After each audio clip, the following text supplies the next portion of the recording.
vamos a tratar de, ahondar los tipos de Estado que existen. Me dicen si ven las diapositivas, por favor. También estas se las voy a Sí, enviar. doctor. Estamos Sí, doctor, observando. sí se miran.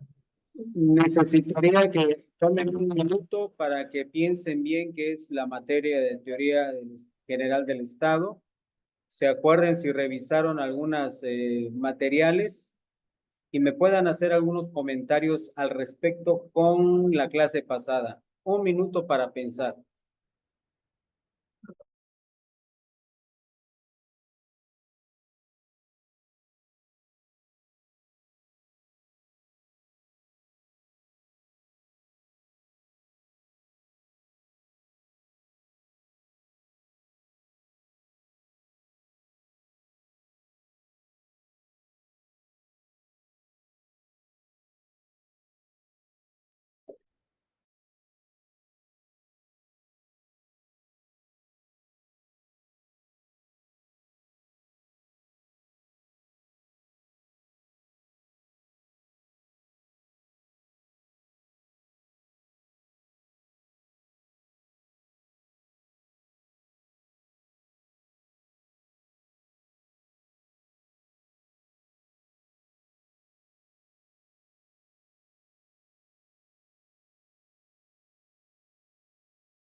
Carlos, te escucho.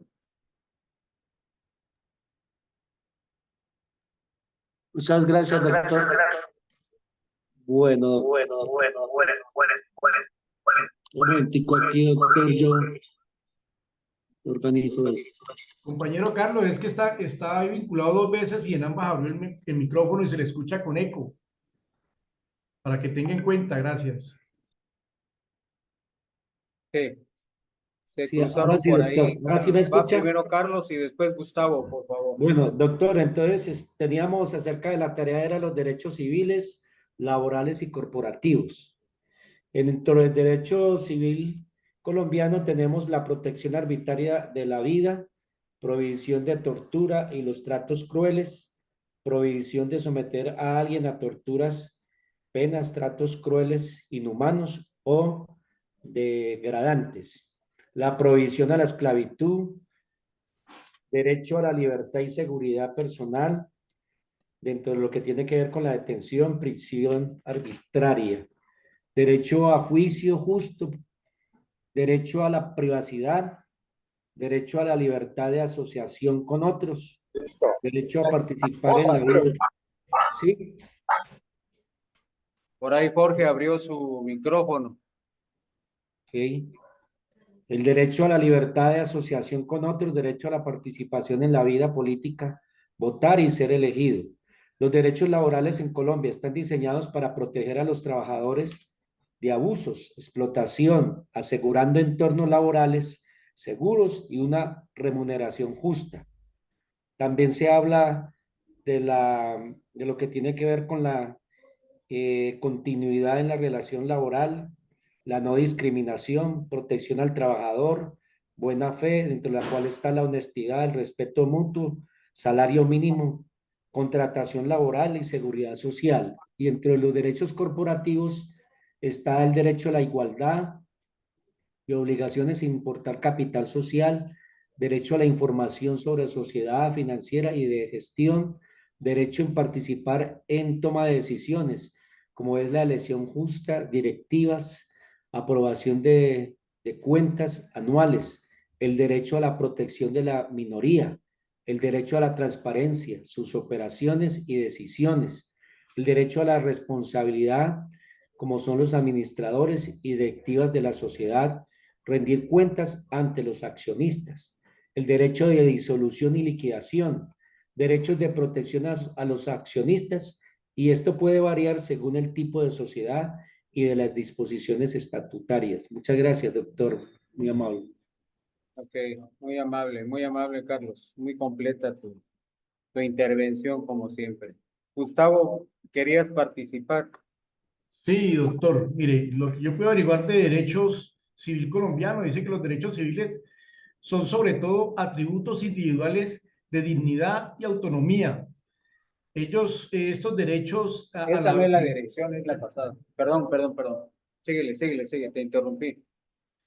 Listo. Estos derechos es derecho a la vida, a la integridad personal, a las garantías judiciales y a un debido proceso en general. Los derechos de libertad y de asociación, de reunión, esos son los derechos que yo pude averiguar algo sobre civiles. Los derechos laborales dice que la libertad de asociación y la libertad sindical y el reconocimiento efectivo del derecho de negociación colectiva.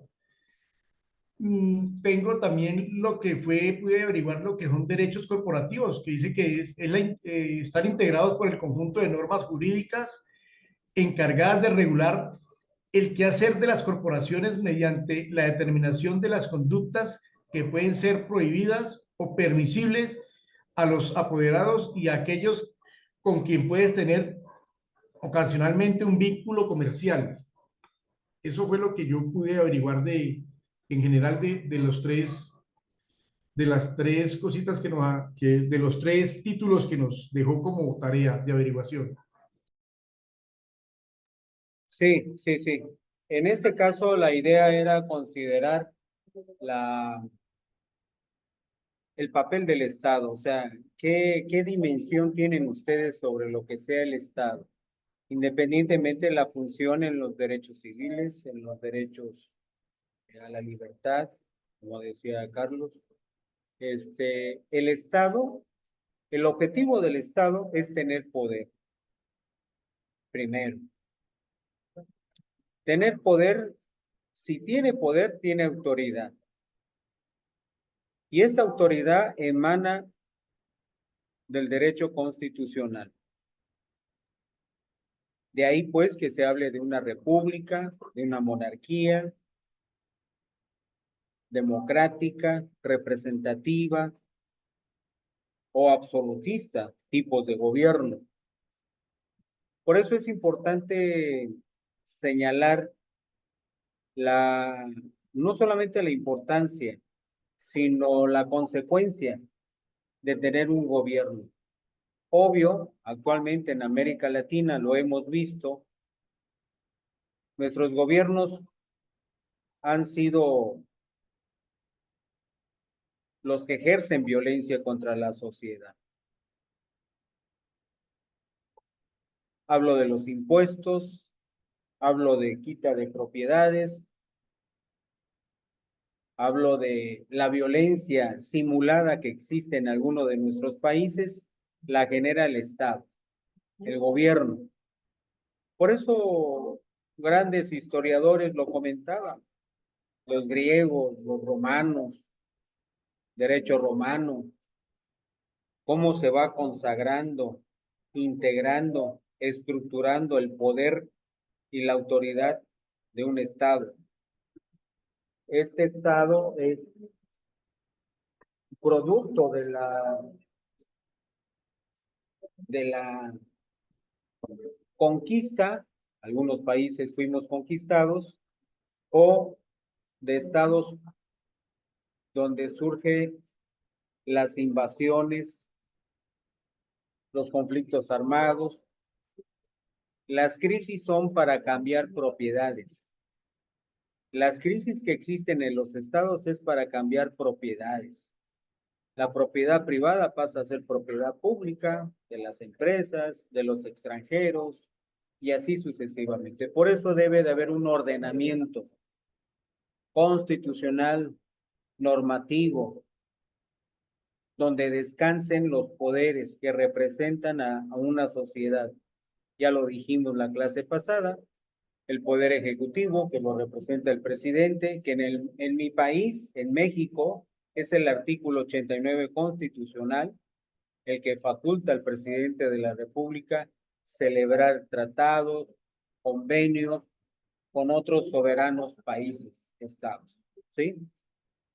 Y con la Cámara de Diputados, el artículo 73, que los faculta la representatividad social de la ciudadanía, el artículo 74 y 76 establece la participación del Senado para representar a los estados que están constituidos en una federación democrática y republicana. Sí. Esta estructura, este embaraje de autoridad sobre autoridad y, como decía en la clase pasada, los contrapesos que debe de existir cuando hay un poder único como el del presidente, pues debe de ir acompañado de una estructura administrativa, ¿sí? La administración pública, el sector público y cada uno de los elementos que los constituyen. Nada más que hay estados antiguos, estados modernos y estados todavía que están viviendo épocas con un sistema semifeudal, esclavista, otros precapitalistas donde están descubriendo los metales preciosos, el oro, la plata, y otros que ya están constituidos y que empiezan a integrarse a una globalidad, a un bloque comercial, a un bloque político, como el Telecán, como el Triángulo del Norte, como la SECA, es un convenio económico para Centroamérica. Y así sucesivamente podemos decir que muchos estados van evolucionando y unos se van atrasando. Por eso es importante ir señalando la edad moderna, ¿no? De cada uno de estos embarajes. Por eso es importante que le entiendan hacia dónde va la teoría general del Estado, hacia la obtención del poder, autoridad y la representación de éste ante sus gobernados. Y esto no se puede dar sin el derecho público, sin el derecho constitucional, que le va a dar legitimidad, que le va a dar autoridad a los que representan el gobierno en ese momento. Es ahí pues la importancia de tener un estado fuerte. Existen diferentes tipos de estados. Existen estados fuertes, estados débiles y estados fallidos. El estado fallido es cuando no se dan garantías individuales, no hay libertad, no hay igualdad de oportunidades para todos, se concentra en solamente unas cuantas manos, la mayoría está sometida. Por eso se habla que ellos viven, ese tipo de estados fallidos, viven como un sistema semifeudal, Un esclavista. estado fallido podría ser Venezuela en este momento, doctor. Sí, perdón. Doctor, pregunto que si un estado fallido podría ser como el caso de Venezuela. No. Un estado fallido es cuando existe un imperio, no hay autoridades. En Venezuela aún existe, que aunque lo está controlando Maduro, existe el comité electoral o el consejo electoral, que prácticamente no tiene nada de autoridad y que se está desdibujando, o sea, se está descomponiendo. Va hacia un estado fallido, aún no es estado fallido, ¿sí? Hay que considerarlo. El problema que tiene este tipo de países con un tipo de gobierno como se están dando es que van a empezar a presionar los países extranjeros. y se pone en riesgo de ser invadido por la falta de garantías. Ahorita se está saliendo a la población que participa en política en Venezuela, se está saliendo de Venezuela, se están saliendo hacia Bolivia, hacia otros países cercanos que tengan por una persecución política. Por eso es importante en estos momentos leer la constitución de este país, saber cuáles son sus facultades y en qué momento la ONU puede intervenir para estabilizar y evitar un estallido social y que venga con una descomposición del Estado. Tendría que pasar muchas cosas, ¿sí? Ahorita pues es un juego político, en la política, pero aquí en este caso con Maduro se debe de imperar el derecho constitucional. Y él es uno de los primeros que está faltando a la Constitución. Toma la Constitución o al orden público como si fuera propiedad. Ese es el problema de los gobernantes. Cuando llegan a ser gobierno, piensan que su gobierno es propiedad de ellos. Doctor Carlos, Sí, Giovanni. pero ya ese tema con Venezuela, doctor, ya son 12 años que, mire, o sea, hay una problemática de más de 12 años prácticamente y no ha pasado nada, o sea, no sabemos dónde está la ONU, Maduro lo han demandado en la Corte Penal Internacional, no ha pasado nada, o sea, la gente prácticamente en Venezuela está secuestrada, la gente en Venezuela está pasando por muchas necesidades. ¿Qué es lo que nos hacen ver a nosotros que estamos acá, que somos vecinos de Venezuela? Pero pues hay personas que hablan que en Venezuela está normal la situación, entonces uno no entiende cómo un gobierno de esos puede pasar por encima de todo, o sea, ha pasado por encima de todos los entes que controlan prácticamente el mundo. Ya Venezuela ya no hace parte de la ONU, ya está por fuera de la ONU, pero entonces uno dice, bueno, todos esos crímenes atroces que hay allá, todos esos genocidios que ha pasado, esa problemática, pero, o sea, pero no pasa nada, doctor. ¿Quién sabe qué pasará con ese tema?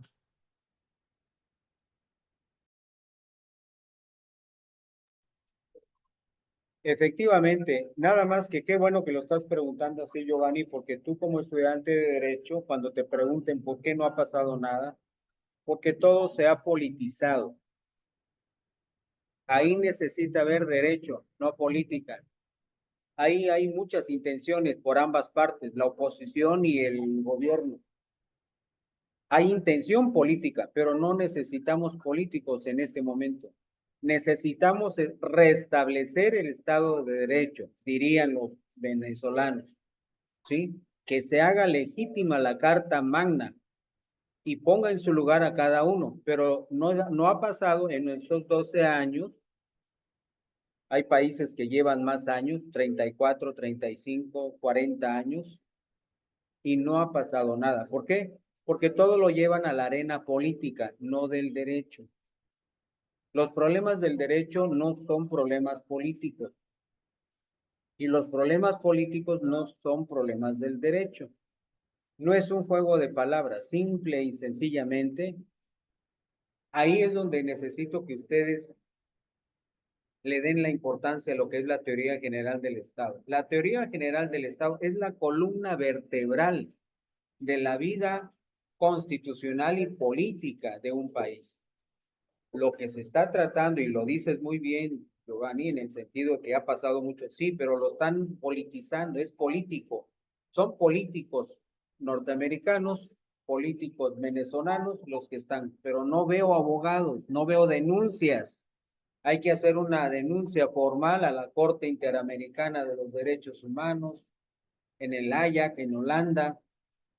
Hay que levantar la voz. Eso es lo que vi diferente en estas elecciones en Venezuela, que la población ya no está dormida, ya no está asustada.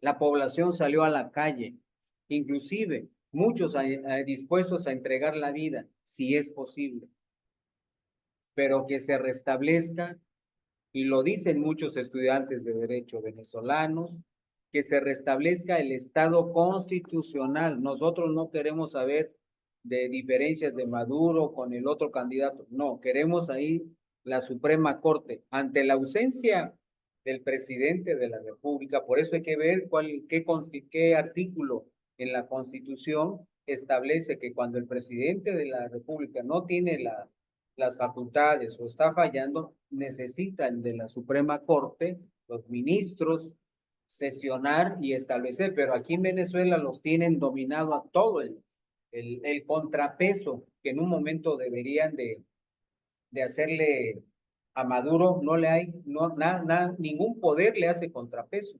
Pero lo que pasa es que, o sea, los poderes están secuestrados, doctor, y entonces uno no entiende por qué en cabeza de un tipo, en cabeza de un grupo, que él tiene un grupo allá, cómo tienen sufriendo a 25 o 20 millones de venezolanos y nosotros acá en Colombia hemos sido, o sea, nuestro país ha accedido a que muchos venezolanos vivan acá en nuestro país y pues el Estado se ha dado una pela muy grande porque hasta subsidios el Estado colombiano le deja de dar a nosotros los mismos colombianos por darle a los venezolanos. Entonces se convirtió es en una crisis, o sea, netamente latinoamericana, porque si usted mira las noticias, doctor, por decir algo, hay mucho venezolano que está emigrando hacia los Estados Unidos, hacia México, porque la gente está desesperada. Entonces uno lo que no entiende, cómo nos cabe en la cabeza a nosotros que estamos por fuera que el poder lo tenga un tipo de esos y se esté burlando de todos los poderes. Entonces uno dice, bueno, ¿dónde está el Estado como tal? ¿Dónde están los poderes? ¿De qué manera los ha secuestrado los poderes? Entonces uno dice, o sea, nacen muchas expectativas y muchas preguntas y uno quisiera no estar en zapatos de esas personas que hoy están luchando en Venezuela, piense por derrocar el poder de esa, digámoslo así, de esa opresión y que la gente está emigrando a los demás países. Nosotros en Colombia sí hemos sido muy afectados por ese tema. Aquí la economía no la... Es cierto, mire, los venezolanos han venido a Colombia a trabajar y hay más de 2,5 millones de venezolanos en Colombia. Imagínense, entonces, pues uno no entiende, doctor, o sea, uno no le encuentra ni pies ni cabeza a esa situación y es donde uno se pregunta, bueno, ¿dónde están los entes internacionales? ¿Qué ha pasado? Entonces uno dice, bueno, ¿será que el hombre tiene un dominio netamente sobre los poderes que los tienen secuestrados o qué está pasando? Es que eso es lo que le causa mucha duda a uno, doctor. Claro, claro. Julieta, ¿quieres participar? Muchas gracias, doctor. Nuevamente, muy buenas noches. Escuchando a los compañeros hablar de la situación actual de Venezuela, yo pienso que lo primero que tenemos que entender es que me imagino yo que Venezuela, igual que Colombia, debe de ser un estado social de derecho. Nosotros no podemos de pronto pensar o decir qué está pasando, por qué la gente no hace esto o por qué la comunidad internacional no hace aquello, porque lo primero que tenemos que analizar es que es una situación muy compleja, es una situación multifacética en la crisis política que vive Venezuela, que abarca no tanto la parte política, sino económica y social. Tenemos que mirar que es una crisis debido a un gobierno tirano, es prácticamente un dictador y que no es fácil para la comunidad internacional decir, no, pues simplemente vamos y lo sacamos, o perdóname compañeros y docentes lo que van a escuchar, o vamos y le ponemos una bomba allá donde él vive. Eso no es fácil decirlo. Él ya tiene también allá ya una carrera hecha en su gobierno, pese a que ha hecho tantas cosas mal, también tienen las personas que lo apoyan. Pudimos ver que la gran mayoría, ahorita en estas elecciones que se dieron en Venezuela, la gran mayoría votó por el otro candidato donde tiene una luz de esperanza para toda una nación. Pero ¿qué pasa? Miren la tiranía, el gobierno de la tiranía ha hecho con ellos lo que quiere y fuera de eso hay una gran minoría que están apoyándolo. Ya es más, el Consejo Electoral de Venezuela ya dio por sentado que el otro candidato es el presidente electo de Venezuela, pero este señor hace lo que quiere. Entonces, es muy fácil decir por qué la gente migra frente a una situación de hambre, frente a la pérdida de derechos, obvio, tienen que emigrar buscando oportunidades para ellos, para sus familias, pero no podemos decir por qué la comunidad internacional no hace nada. Yo sé que todos han opinado, yo sé que todos le han puesto un ultimato, la mayoría, la ONU y todas las organizaciones se han manifestado referente a esta situación, pero es muy difícil coger y quitarlo como si fuera una ficha de ajedrez. No es fácil, no es fácil, es una crisis humanitaria y la verdad que es muy complicado sacar una persona de esas del poder. Muchas gracias, doctor. Claro, sí, tienes toda la razón. Es más, te voy a decir otra cosa. Hay intereses de facto. No son intereses locales los que están provocando la crisis en Venezuela. Son intereses de fuera. Y si reacciona cualquiera, lo que quieren es eso, provocar una guerra. Por eso es tan complicado, como dice nuestra compañera Julieta. ¿Sí? ¿Alguien más, Luis Fernando? Licenciado, buenas noches. Gracias. Sí, señor. De pronto para complementar, sí, es muy tenaz la situación que se vive a nivel mundial y pues conocedor por más de uno de los países y lo que dice el compañero es muy cierto. El control que se ejerce sobre ese monopolio político que tiene Venezuela. Yo creo que dentro de una de las situaciones más complejas también es el caso de Siria. Siria es uno de los países más conflictivos y que está más propenso a la guerra a nivel mundial. Inclusive la pobreza, el umbral que tiene la pobreza y que viven esta gente, más del 80% que viven, mejor dicho, son escasos para conseguir lo que es el alimento, el agua potable y protegerse de toda situación, inclusive para tratar de conseguir el alimento. Ellos se comprometen o están inmersos en inmiscuirse en situaciones peligrosas con el fin de pronto de conseguirle el diario a su familia. Entonces, así como lo decía la compañera, internamente el conflicto está dado de que ellos, obviamente, por naturaleza,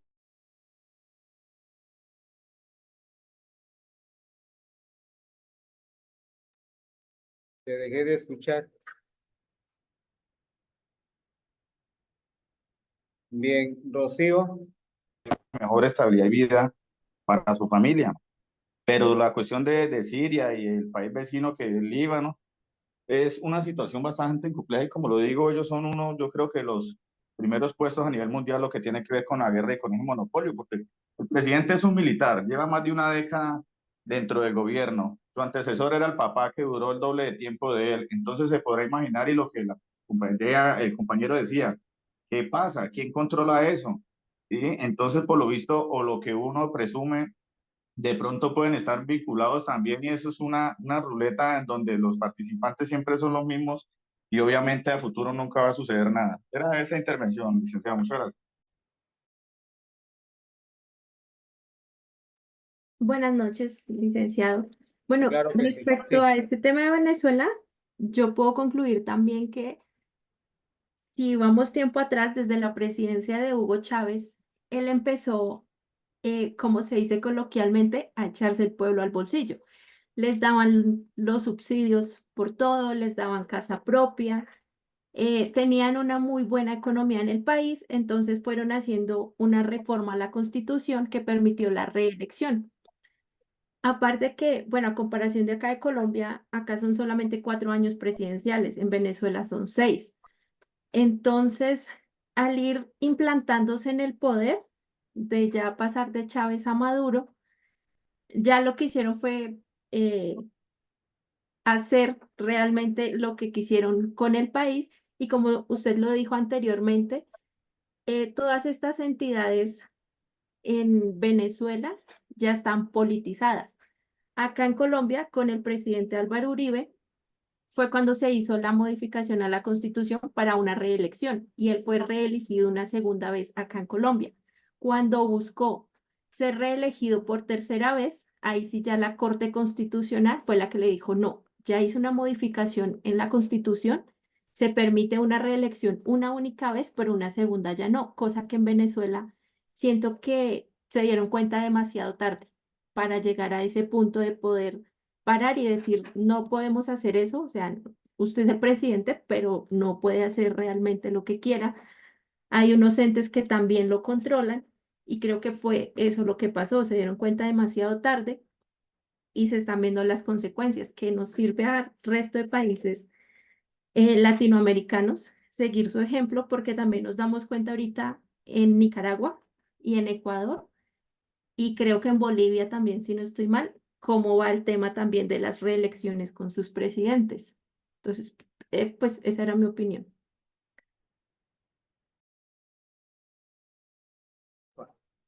Exactamente. De hecho, estimados estudiantes, si quieren saber lo que incluso Julieta ahorita acaba de comentar, todo lo que está atrás de todo esta problemática geopolítica es de tipo económico. Vemos que países pobres quieren alcanzar a los ricos, pero están muy poblados. Tienen mano de obra, pero su sistema educativo es precario. No tiene tecnología, solamente recursos naturales. Pero entonces quieren los recursos naturales, más no a la gente que es pobre, que está muriendo de hambre y que los gobiernos no hacen nada por su propia población. Basta leer a Robert Malthus, Teoría General de la Población. Es clásico de la época de Adam Smith, David Ricardo. El tercero es Roberto Malthus. En esta obra de él explica, bueno, él se pone a pensar lo que dijo Adam Smith en 1776 en su ensayo La riqueza de las naciones, que empezó a determinar por qué había países ricos y países pobres.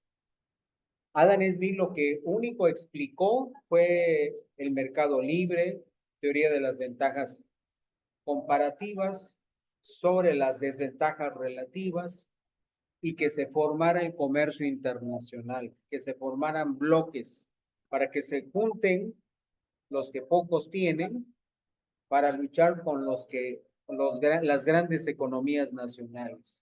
Esa fue la teoría de Adam Smith. Y que de una manera u otra, la inversión, ya sea pública o privada, hace magia con lo de la mano invisible. Le va dando bienestar a todo aquel que se va beneficiando de estas inversiones. Sin embargo, Roberto Malthus empezó a investigar por qué las naciones eran pobres. Empezó a investigar, el católico, de religión católica, empezó a investigar, y llegó a la conclusión que es la sobrepoblación. La sobrepoblación le está dañando al país jurídica, económica y socialmente, porque pocos tienen mucho y muchos tienen poco. De ahí pues las teorías de 80-20, que más adelante lo voy a comentar. O sea, el 80% de la riqueza lo concentran unas cuantas familias y el 20% la sociedad está peleando por la propiedad privada, por el sistema económico al cual vivimos. De ahí pues que haya una confrontación ideológica entre la izquierda y la derecha, pero eso ya se superó. Ahorita necesitamos hacer lo que Vladimir Ivanov Lenin había comentado, juntar el capitalismo con el socialismo. Y de ahí surge una teoría nueva, el empirionismo, que es sacar las ventajas del capitalismo y las ventajas del socialismo y desechar lo que no funciona en los estados modernos, con la tecnología, con la sustitución de la tecnología, la mano de obra. Ya están saliendo en países desarrollados aplicaciones donde tú estás hablando en español y si no sabes hablar inglés, nada más activas tu internet, tu teléfono activas la aplicación y se va autotraduciendo. Nosotros no podemos llegar todavía a esos límites porque los teléfonos acá salen de 30 a 40,000 pesos. Las aplicaciones aquí pues nadie las compraría porque están muy caras. Se venden en dólares o en euros. Entonces, el entramaje que hay en donde estamos atorados muchos estados es económico, porque estamos gastando parte del erario público para sostener a la sociedad pobre.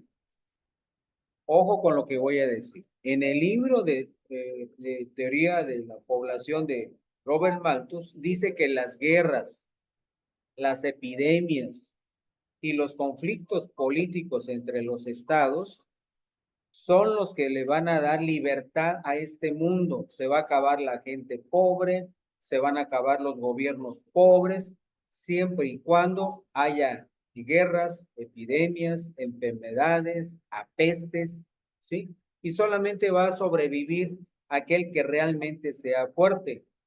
Esto lo explica Robert Malthus sobre la teoría de Charles Darwin, la selección natural y el proceso de adaptación. Muchos seres vivos se adaptan rápidamente a las crisis ambientales y todo. El hombre es el único que se conflictúa, ¿sí? Y obvio, los pobres piden y los ricos dan, pero en el mercado no hay dinero para ir a comprar. Hay productos, no hay dinero. En el caso de Venezuela, el trasfondo es económico. Están peleando esa zona porque tiene petróleo, las reservas de petróleo, tiene oro. Por eso es significativo Venezuela. Y por eso los agentes, como decía desde Hugo Chávez, los agentes de la CIA, Hugo Chávez fue perteneciente a sus grupos, pues ellos pidieron, déjame a un país ser gobernante y no hago nada. Lo liberaron porque hizo trabajo para los Estados Unidos de espionaje para tener a Venezuela como lo tiene hasta hoy en día. Él ya no vive, pero dejó a su país hipotecado con Estados Unidos. Entonces, los países europeos, como estamos en una época histórica geopolítica, ¿qué entienden por geopolítica? Invasión territorial, invasión de propiedad. Entonces, un país va a invadir a otro que no pueda. Y están haciendo creer que Venezuela puede caer a un gobierno fallido porque no es gobierno fallido, es un gobierno débil por no cumplir las disposiciones constitucionales y democráticas de una república. Sí hay retórica, pero no hay cumplimiento de la ley, porque el primero que lo debe de cumplir y poner el ejemplo es el presidente de la república. Sin embargo, sigue alimentando las ideas a los venezolanos de que Estados Unidos quiere quedarse con todo, ¿sí? Y realmente lo que está sucediendo es que en Europa se están quedando sin agua, se están quedando sin energía y están empezando a voltear a ver en qué países de América Latina podrían ellos entrar. ¿Me explico? Ese es el trasfondo que Julieta hace rato nos hizo favor de explicarnos. Y lo demás es pan y circo. Pan a los pobres y circo a los políticos y a la sociedad. Entre más veas noticias, el gobierno tiene controladas las noticias. Todos los días estamos asustados de lo que está pasando. Gente muerta. En Estados Unidos balacea a un niño de 14 años y mata a 4 y deja heridos a 8. Lo van a juzgar como adulto, etcétera, etcétera. Todo eso son distractores, porque están saqueando al país. Y todos quieren jugar a héroe. Tu presidente en Colombia, mi presidente en México, quieren rescatar. Pero espérate, ellos también se están llevando una gran parte. ¿Dónde está la democracia? ¿Dónde está la igualdad? Tienen buenas ideas, pero no controlan a sus funcionarios. Funcionarios que están becados, que ganan 380,000 pesos mensuales y que a sus hijos los mandan a estudiar a Europa, no está la convocatoria abierta para toda la ciudadanía.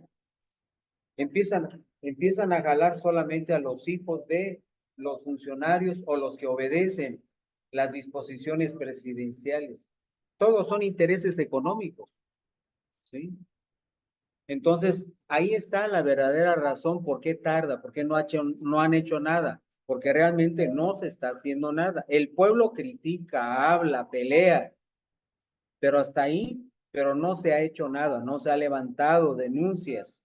Y las que han intentado sacarlas, pues están muertos, periodistas, abogados, los matan, los asesinan, les inventan accidentes. Aquí necesita la sociedad, ¿sí? Obvio, no hay una intervención de la ONU porque está Estados Unidos como aval de Venezuela. Estados Unidos está como aval de Colombia. Estados Unidos está como aval de México. Por eso no quiere Estados Unidos que haya conflicto armado en Colombia, en Venezuela y en México porque está muy cerca de su territorio. Ahora bien, sí necesitamos los recursos que tiene Venezuela, que tiene Colombia, pero lo necesitan los que tienen propiedad privada, entiéndanlo bien. La población grita, tenemos riqueza, sí, pero no tienes propiedad privada. Para empezar a competir en un mundo capitalista, tienes que tener propiedad privada para poder entender al sistema capitalista. Pero si estás de izquierda y pensando que, ven tantito, y pensando que va a venir alguien y nos va a dar iluminación, no es así. Se están repartiendo las grandes naciones, se están repartiendo los recursos, independientemente sea el país, Taiwán, África, Sudáfrica, Australia, América Latina, Centroamérica. Están viendo dónde hay recursos y lo que viene la innovación tecnológica. Y lo que está trazando es la gran población pobre que no sabe leer, no sabe escribir, no sabe idiomas, no sabe tecnología. ¿Sí me explico? ¿Hasta aquí alguna idea?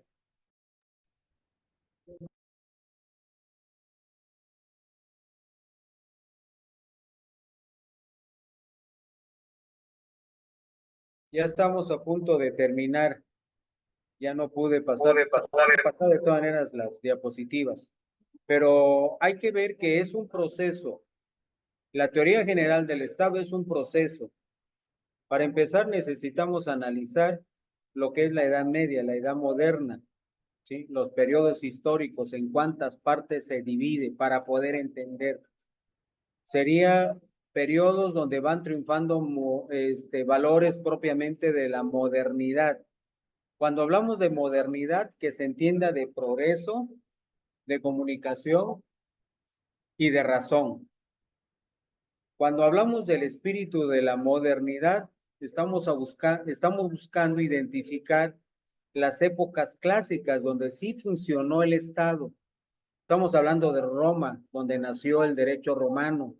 Estamos hablando de Grecia, donde aparece los términos de gobernante, gobernado, y para irle poniendo épocas del siglo XV al siglo XVIII.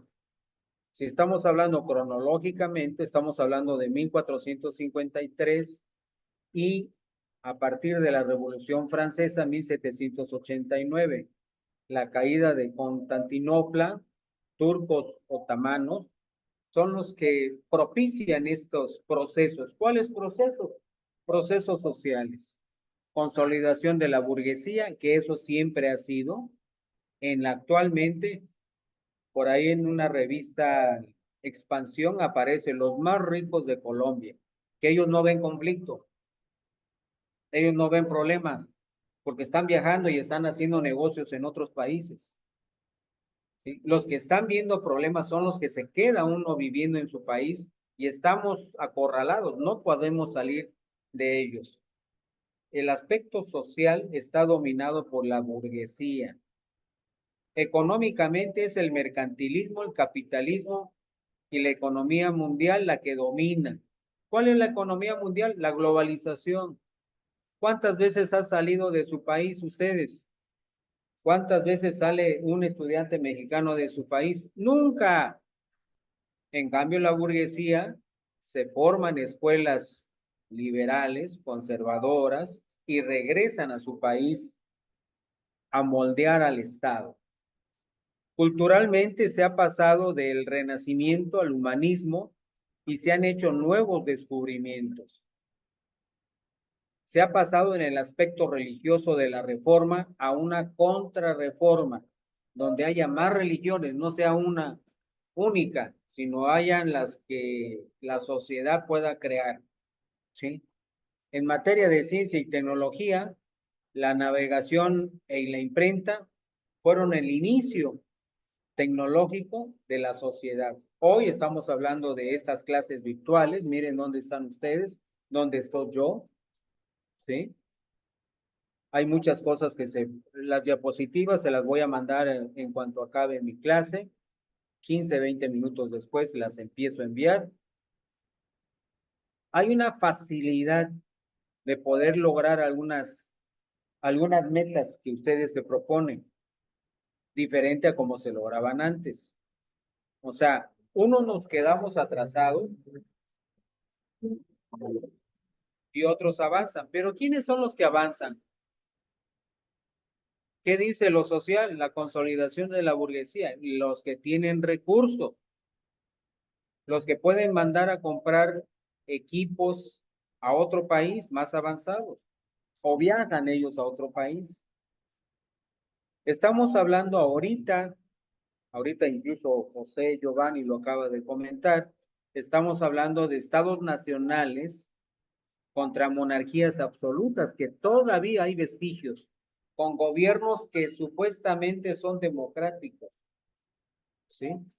Pero sin embargo carecen de legitimidad. Y ahí es donde nosotros tenemos que poner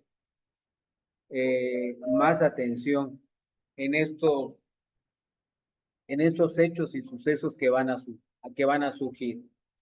Me preguntan algunos alumnos de repente, ¿cómo se le puede hacer para mejorar? Cuando menos que en tu núcleo familiar se logren las metas que vayas cumpliendo.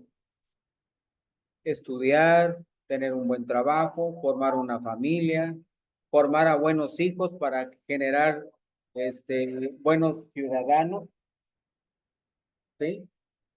Y puedan establecerse y adaptarse a una vida social estable, ¿sí?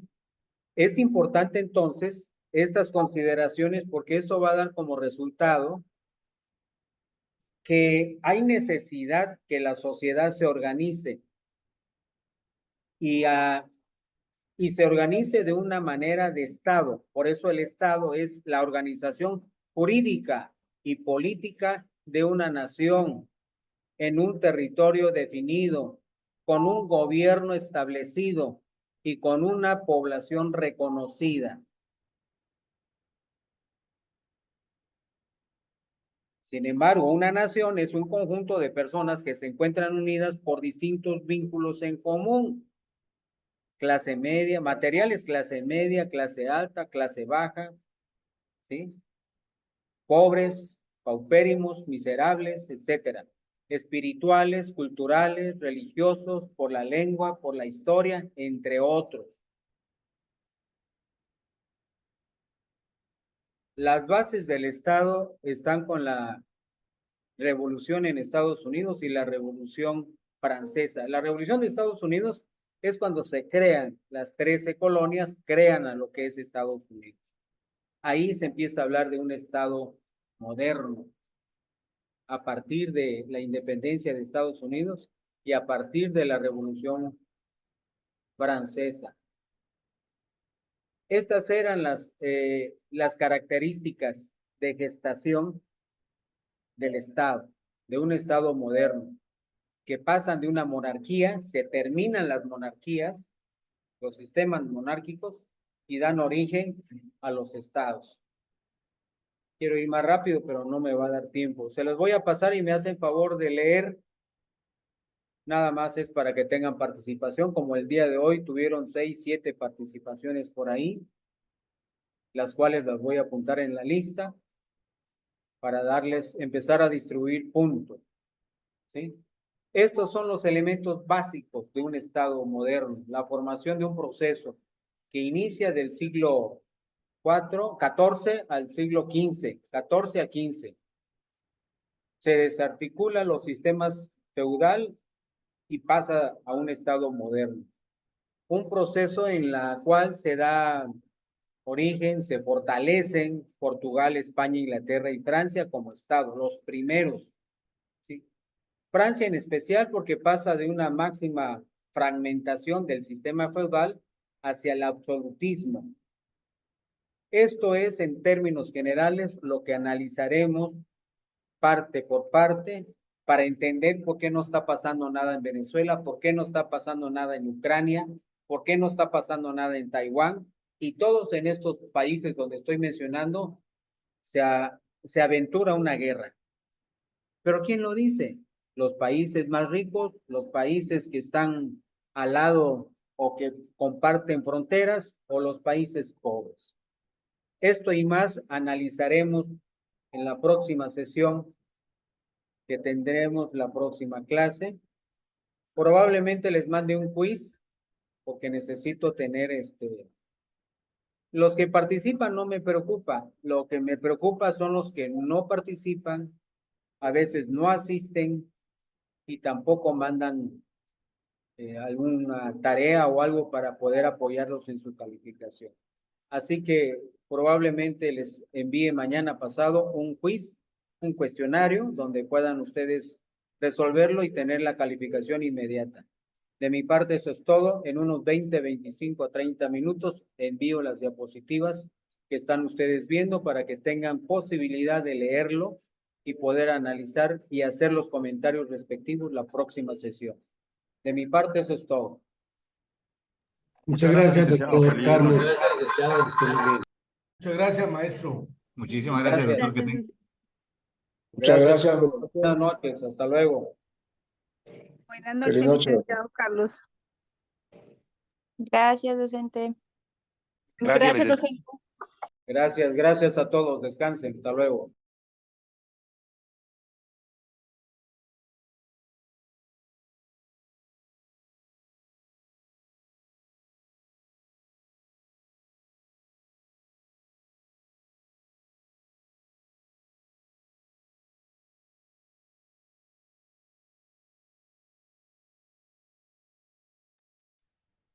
Hola, ¿qué tal? ¿Cómo están? Buenas noches. Buenas noches, doctor Edgar. ¿Cómo estás? ¿Todo bien? ¿Ustedes? ¿Listos para la siguiente? Excelente, gracias a Dios. Listo, doctor. Muy buena. Excelente. Nada más déjenme que Magíster me haga anfitrión para poder compartir. O a ver.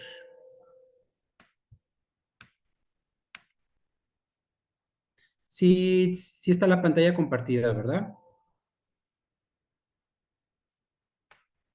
Sí, doctor, se está compartiendo. Muy bien. Bueno, ¿tuvieron oportunidad de escuchar el video que les mandé? El link para que observaran lo que viene siendo lo de la dogmática jurídica.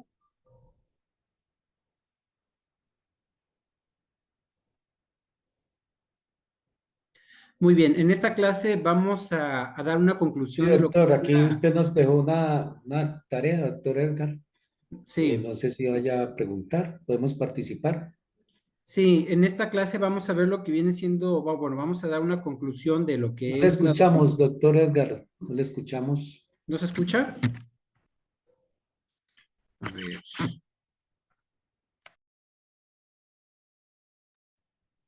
Hola, ¿me escuchan mejor? Sí, doctor, ahí se le escucha. Sí, se escucha perfecto.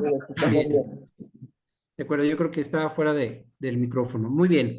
Vamos a dar una conclusión de lo que viene siendo la dogmática jurídica. Asimismo, vamos a ver la importancia de un Estado democrático y vamos a comenzar a ver lo que viene siendo el ius punendi y sus principios, cómo esos principios deben de estar regulados por el principio de legalidad, y sobre ese principio de legalidad es cómo el individuo o la persona que infringe la ley pues va a ser tratada en un proceso, se le va a determinar la responsabilidad, y es lo que vamos a ver en esta hora de clase.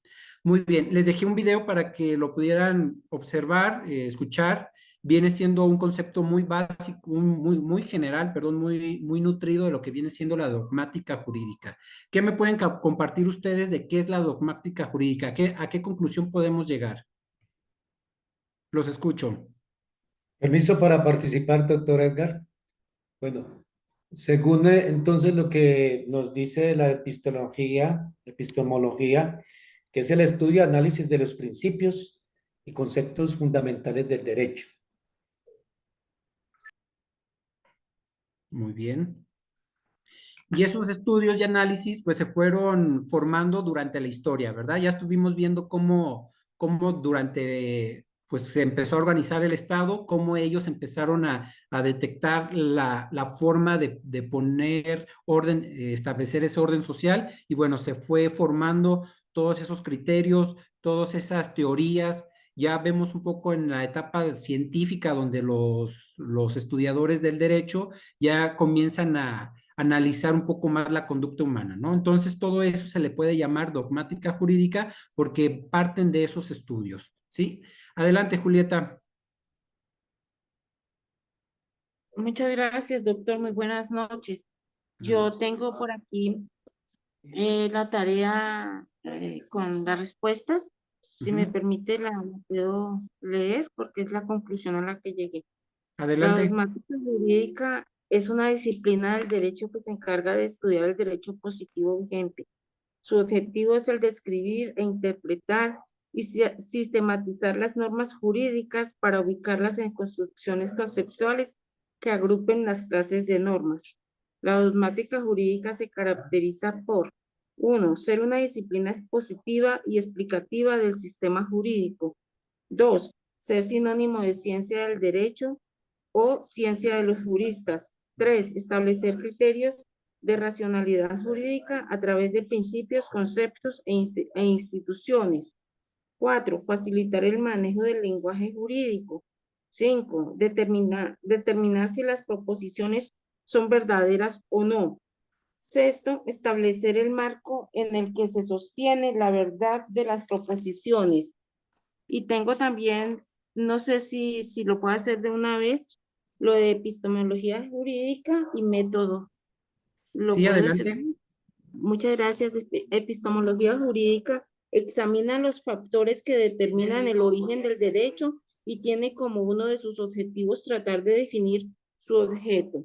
Es un área que está vinculada a la reflexión que lleva a la comprensión de las distintas formas de entender el concepto de la ley. Aborda al ser humano como un ser único donde cada uno presenta diferentes maneras de pensar y actuar, y por esta razón la ley puede tener varias interpretaciones. Y cuando hablamos de método jurídico, es la suma de procedimientos lógicos para la investigación de las causas y de los fines del derecho, para el conocimiento e interpretación de sus fuentes, para la estructura de sus textos positivos y técnicos y para su enseñanza y difusión. 2. El método jurídico es un conjunto de procedimientos lógicos que se utiliza para estudiar, investigar e interpretar el derecho. La metodología jurídica es la disciplina que se encarga de estudiar estos instrumentos técnicos. Algunos métodos que se utilizan en el derecho son el método de derecho comparado, que permite comparar dos objetos jurídicos para identificar semejanzas y diferencias, establecer clasificaciones y descubrir tendencias. 2. Métodos empíricos que se utilizan para observar el derecho como un producto cultural de la sociedad, y método de Delphi que se utiliza para realizar procesos investigativos estructurados y sistemáticos para predecir el fenómeno jurídico futuro. Muchas gracias, doctor.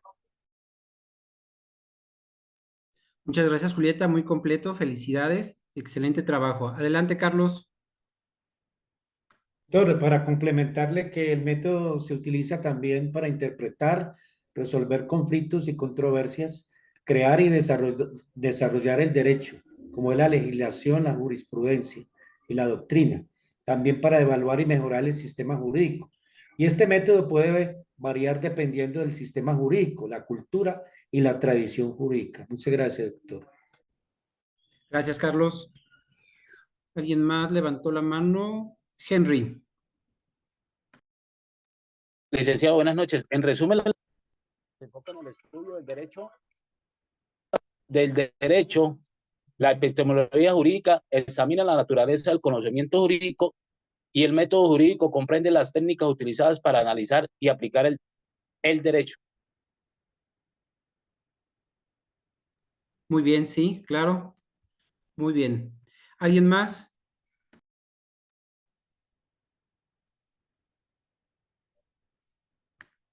Muy bien. Pues muchas gracias por esa participación, muy completo. Y hoy te vamos a dar una conclusión ya final para pasar a otro tema. Henry, ¿sigues con la mano en participación? Ok, bien. De acuerdo.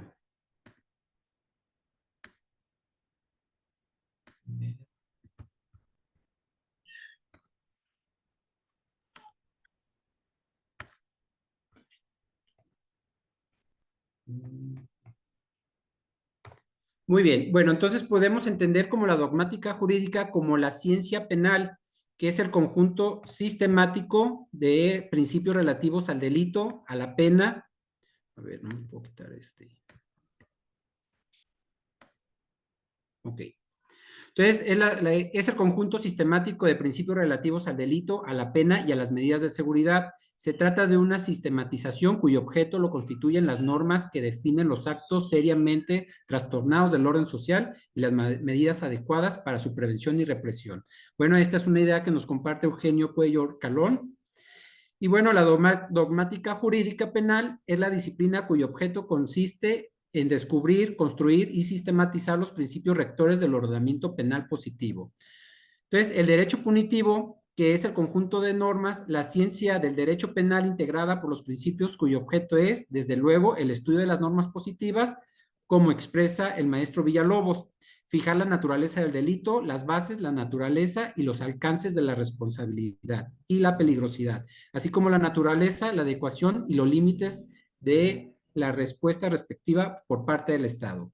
Muy bien, entonces son conceptos básicos y podemos llegar a la siguiente conclusión, ¿sale? La dogmática jurídica se entiende también que es la ciencia penal. Se le tiene que designar de algún modo el método que se utiliza para el estudio del comportamiento de las personas para establecer el orden social bajo los principios. Entonces, se le debe de llamar de alguna manera, ¿sale? Los dogmas, pues viene siendo una verdad irrefutable, pero una dogmática jurídica, pues vamos viendo que se va a estar construyendo, pues desde la antigüedad, cómo fueron evolucionando las sociedades para hacer ese conjunto de estudios sistemáticos, donde ya establecen los presupuestos de un delito. Entonces, todo eso se le llama dogmática jurídica, ¿sale? Entonces, es el estudio científico que tiene por objeto el estudio de la norma jurídica, el derecho positivo aplicable, para realizar reflexiones entre los principios, derechos fundamentales, normas convencionales e internacionales. Entonces, la dogmática jurídica tiene como objeto el estudio de la ley, ¿cierto? Entonces, ahí con eso nos quedamos. Su campo, su objeto de estudio, pues va a ser siempre la norma positiva. Ya estuvimos viendo cómo se conforma la norma positiva, que es una facultad del Estado, que ellos establecen cuáles van a ser las normas, de ahí se hace un código y sobre ese código debemos de empezar a hacer ese estudio, ¿sale? Su método es sistematizar, interpretar y criticar, ¿sale? Y ¿qué va a criticar? La ley penal, que tiene como objetivo influenciar el método de la aplicación de la ley por parte de los jueces en base a postulados dogmáticos, lo apliquen al delito para que de manera organizada den seguridad jurídica y protejan a la persona aplicando de manera racionada e igualitaria a la ley, ¿sale? Entonces, todo esto lo podemos concretar como una conclusión de lo que es la dogmática jurídica, y todo lo que vamos a estudiar es dogmática jurídica. Entonces, es como el método de estudio. Entonces, si esa dogmática jurídica la aplicamos al estudio del delito, nos da como consecuencia la teoría del delito. Si esa dogmática jurídica lo aplicamos al proceso, pues nos da la teoría del proceso penal. Y si le aplicamos esa dogmática jurídica a la pena, pues nos da la teoría de la pena. ¿Sí me explico? Entonces, la dogmática jurídica es nuestra forma de estudio sobre el derecho positivo, y ya aplicado a ciertas ramas, pues nos dan teorías. Y esas teorías nos van a servir, pues, para que los jueces jueces y juezas tengan la aplicación base a un método dogmático, pues apliquen las acciones, apliquen la responsabilidad, la culpabilidad de una conducta criminal. ¿Sí me siguen hasta aquí? Correcto, Sí, sí. doctor, muy amable. Muy bien. Entonces podemos dar por terminado la dogmática jurídica. Ahora,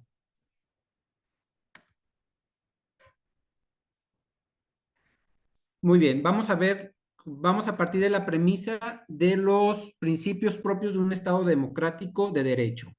La proyección de los derechos fundamentales ubicados en un Estado social y democrático de derecho, toda estructura jurídico-político debe tener como sustento y finalidad asegurar los derechos fundamentales. ¿Sale? Entonces, aquí nos quedamos con que el Estado un Estado democrático pues debe de garantizar esos derechos fundamentales. Yo me metía a la Constitución de Colombia, realmente se me complicó sacarla actualizada, pero si ustedes me la pueden mandar, se los agradecería porque vamos a estar trabajando sobre ello. Y bueno, entonces nos dice que un derecho democrático pues debe de tener sus derechos fundamentales, y en el artículo 1 de la Constitución Política de Colombia nos dice que Colombia es un Estado social de derecho organizado en forma de república unitaria, descentralizada, con autonomía de sus entidades territoriales, democrática, participativa y pluralista, fundada en el respeto a la dignidad humana, en el trabajo y la solidaridad de las personas que la integran, y en la prevalencia del interés general. Lo que hace el Estado. Son fines esenciales del Estado servir a la comunidad, promover la prosperidad general y garantizar la efectividad de los principios, derechos y deberes consagrados en la Constitución. Facilitar la participación de todos en las decisiones que afectan en la vida económica, política, administrativa y cultural de la nación. Defender la independencia nacional, mantener la integridad territorial y asegurar la convivencia pacífica y la vigencia del orden justo. Las autoridades de la República están instituidas para proteger todas las personas residentes en Colombia en su vida, honra, bienes, creencias y demás derechos y libertades, para asegurar el cumplimiento de los deberes sociales del Estado y de los particulares. Entonces, aquí estamos viendo cómo derechos fundamentales ya se están integrando en la Constitución. ¿Sí me siguen? Sí, doctor. Sí. Bien. Muy bien, entonces ese Estado nos debe de dar una seguridad jurídica. Y bueno, el origen de la sociedad se encuentra en un control social basado en la idea de que la soberanía es distribuida de manera alícuota, por partes iguales entre los ciudadanos, y la expresión de las decisiones asumidas por esa colectividad. Se manifiesta a través de la ley que expresa la idea de la voluntad general. Entonces aquí ya nos está diciendo que cómo se hace el origen de la ley, ¿no? Se distribuye por parte de la sociedad tiene la facultad de elegir a sus gobernantes o a sus representantes. Esos representantes tienen facultades para crear leyes o modificarlas. Y bueno, la seguridad jurídica a partir del equilibrio y distribución tiene sustento en el pensamiento de Montesquieu y Rousseau. La idea de que la ley es la expresión de la voluntad general de los ciudadanos otorga al órgano legislativo el estatus del poder soberano, capaz de modificar en todo momento cualquier norma, incluso las fundamentales. En México estamos viviendo una situación política que viene siendo la reforma al Poder Judicial, y bueno, parten de los argumentos de los senadores, porque ahorita está la discusión en el Senado y el presidente del Senado pues nos dice, esta reforma la quiso el pueblo de México porque el pueblo de México votó por los diputadas y diputadas de Morena, son la mayoría en la Cámara, entonces el pueblo realmente quiere esa reforma. Entonces ahí está interpretando que, bueno, ellos tienen la representatividad y pues ellos tienen el derecho, tienen las facultades para crear esas normas, ¿sale? Entonces es por eso que la seguridad jurídica pues se debe de basar en una norma, ¿sí? Y bueno, nos topamos con la Declaración de los Derechos del Hombre y del Ciudadano del 26 de agosto de 1789. En ella se puntualiza que una sociedad en donde no están reconocidos los derechos del hombre y establecida la división de poderes carece de constitución, ¿sí? Entonces aquí ya estamos viendo un resultado de los derechos del hombre y del ciudadano que tiene frente al Estado. Entonces sí debe de, permítanme. Ok, entonces sí deben bueno, los derechos fundamentales deben de ser reconocidos por el Estado y el Estado debe de dar seguridad jurídica, ¿sale? El poder del Estado se materializa mediante las normas y decisiones jurídicas y tanto el legislador lo crea como el juzgador que las aplica deben estar vinculadas con los principios y sustentos constitucionales. Entonces, ¿qué nos está diciendo?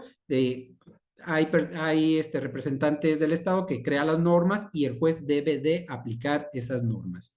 En la medida de que los tratados internacionales pasen a formar parte de la estructura jurídica interna del Estado en igual rango que las constituciones, se propicia el desarrollo del derecho internacional del individuo frente al Estado. Consecuentemente, la Declaración Universal de los Derechos Humanos del 10 de diciembre de 1949 pasa a constituir la norma fundamental suprema de la comunidad del Estado y del derecho positivo actual de estos. Igualmente, en la Constitución Política de Colombia se establece que la máxima autoridad, que la máxima ley, se habla de la supremacía constitucional. Entonces, aquí nos está diciendo que no hay nada encima de Colombia, sino es su constitución. ¿Sale?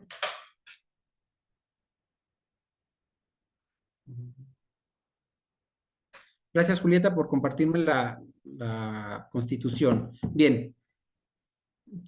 ¿Qué pasa aquí? En México tenemos un control de convencionalidad y ese ya está reconocido en nuestra Constitución. ¿Ustedes tienen algo similar donde podamos, digamos, en un amparo, podernos extender y llamar a estos tratados internacionales parte de su derecho?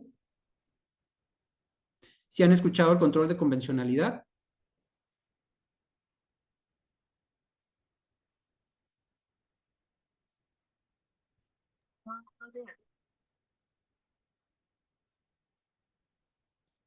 Chicos, ¿siguen aquí? No, doctor, en lo personal no lo he escuchado. Muy bien. Escuchado.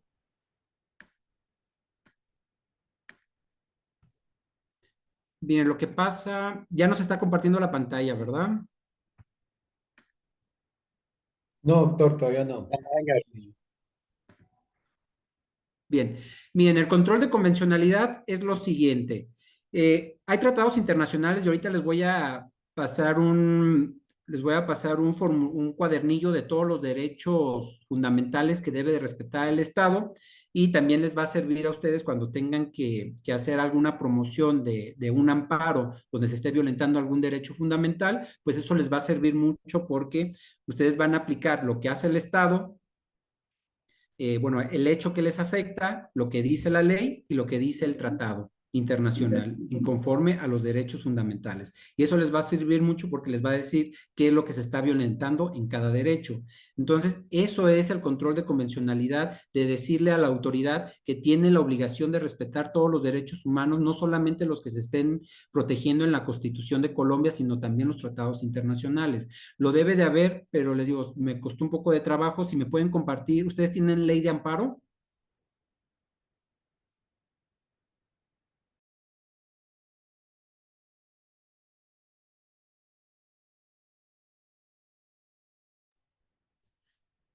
Sí, De hecho, tienen derecho constitucional. ¿Sí les ha comentado algo sobre ese tema, cómo poder incorporar los tratados internacionales a la aplicación de Colombia?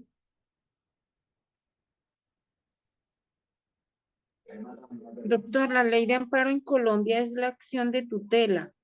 Para Ah, nosotros es acción de tutela que obviamente está tutelando los derechos fundamentales. ok, si me pueden compartir también ese documento, se los agradeceré para también entrar al estudio. Y bueno, a ver. Muy bien, bien, lo que quiero aterrizar en nuestra Constitución Política de México, pues se encuentra lo siguiente. En el artículo 1, en el capítulo 1, dice de los derechos humanos y sus garantías. El artículo 1 de la Constitución dice, en los Estados Unidos mexicanos, todas las personas gozarán de los derechos humanos reconocidos en esta Constitución y en los tratados internacionales de los que el Estado mexicano sea parte, así como las garantías para su protección, cuyo ejercicio no podrá restringirse ni suspenderse, salvo en los casos y bajo condiciones que esta Constitución establece. Lo que nosotros invocamos mucho en la defensa, pues viene siendo lo siguiente. Todas las autoridades, en el ámbito de sus competencias, tienen la obligación de promover, respetar, proteger y garantizar los derechos humanos de conformidad con los principios universales, interdependencia, indivisibilidad y progresividad. En consecuencia, el Estado deberá prevenir, investigar, sancionar y reparar las violaciones de los derechos humanos en los términos que establezca esta ley. Entonces, aquí nos está dando un control de convencionalidad donde nosotros podemos abarcar y hacer exigible que se nos respeten los derechos internacionales que están reconocidos, por ejemplo, en la Convención Americana de Derechos Humanos, el de San José, que ese se aplica, el Tratado de San José, que se aplica más a los temas penales. Y bueno, todos ese conjunto de tratados internacionales forman parte de nuestro derecho positivo. Entonces, aplicando la dogmática jurídica a esa interpretación, pues empiezan a crear jurisprudencias, se empiezan a crear criterios de aplicación para nosotros poder garantizar mejor el Estado de Derecho. ¿Ustedes tienen algo similar en Colombia para poder aplicar ese derecho de convencionalidad?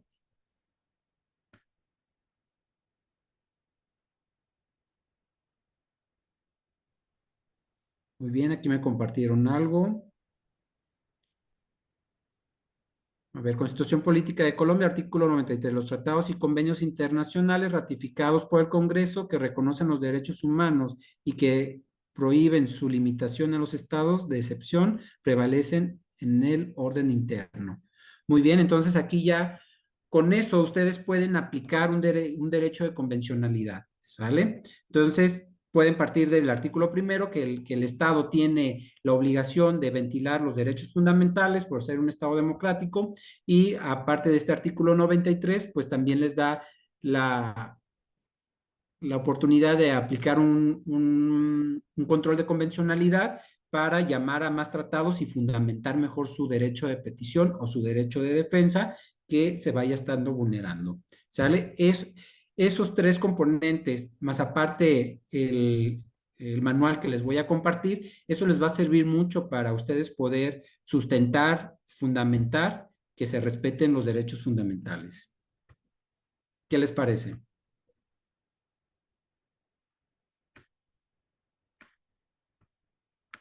Muy interesante, doctor. Muchas gracias. Bien. Muy bien, entonces para ir aterrizando, entonces el derecho penal es susceptible de entenderse de dos sentidos. El objetivo, objetivamente, es el conjunto de normas penales que regulan el delito como presupuesto, las penas, las medidas de seguridad y nos trae las consecuencias jurídicas. De manera subjetiva, como ya lo habíamos visto, comprende el derecho que de manera exclusiva le corresponde al Estado de crear y aplicar.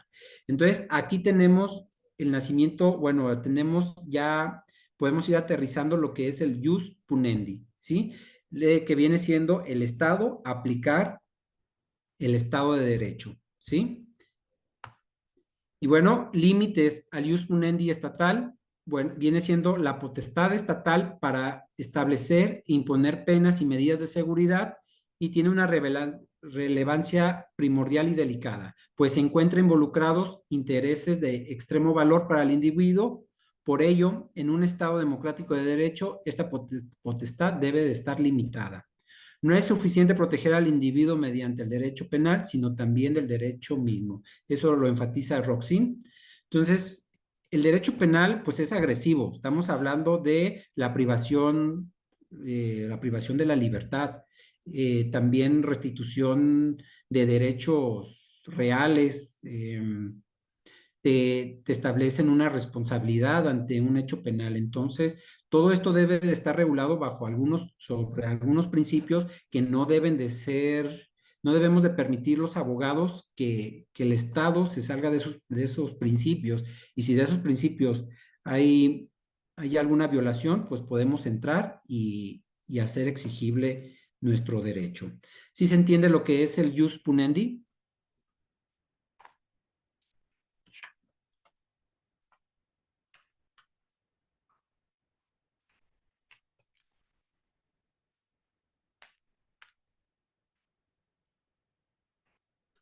Doctor, cuando dice que debe estar limitada,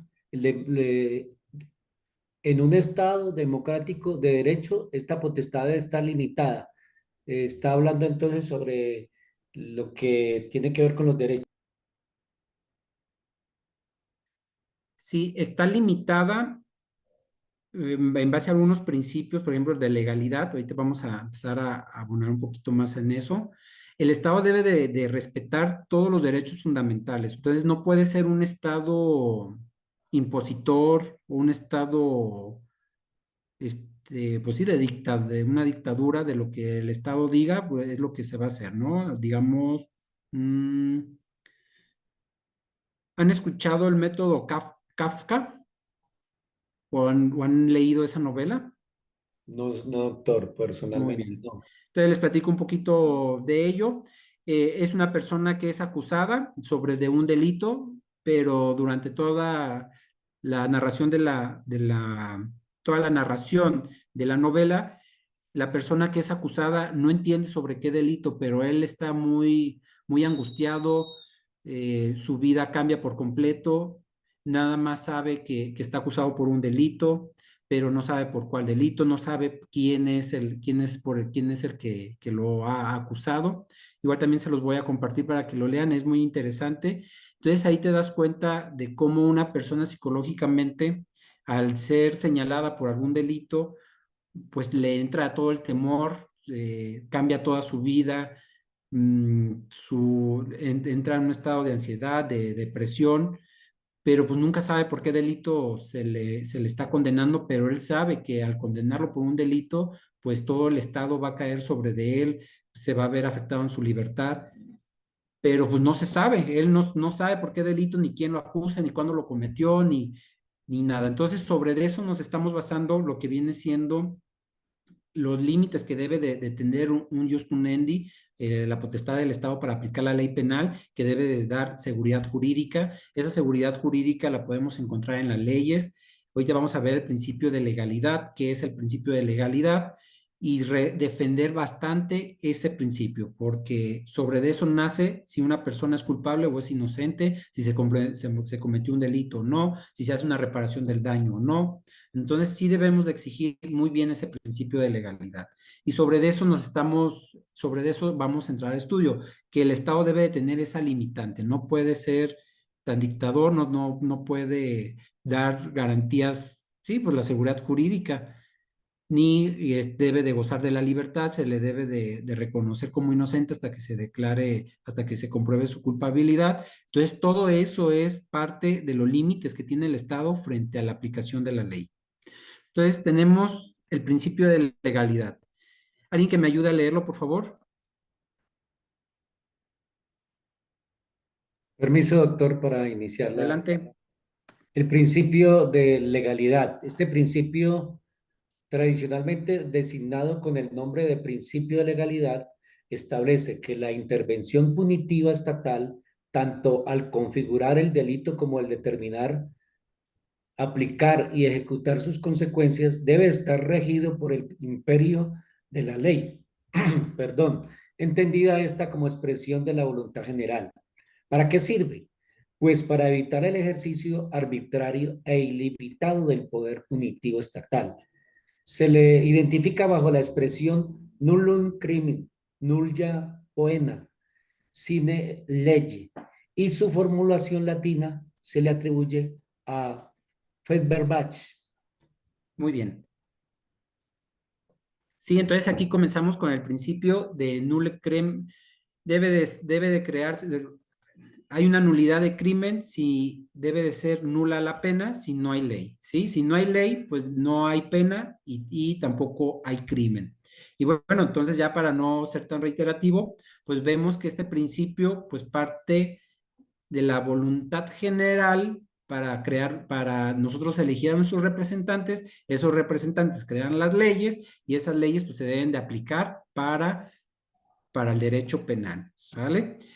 Y bueno, pues ya este principio pues ha pasado, pues se ha iniciado desde la historia en el estudio científico, desde el periodo científico, perdón, con las escuelas clásicas, y Feuerbach es el que desde con él estamos con ese principio de legalidad, pero en la actualidad pues los jueces siguen siendo omisos y a veces pues, se les escapa aplicar este principio de legalidad y es ahí donde empezamos a generar nosotros pues una exigencia sobre los derechos.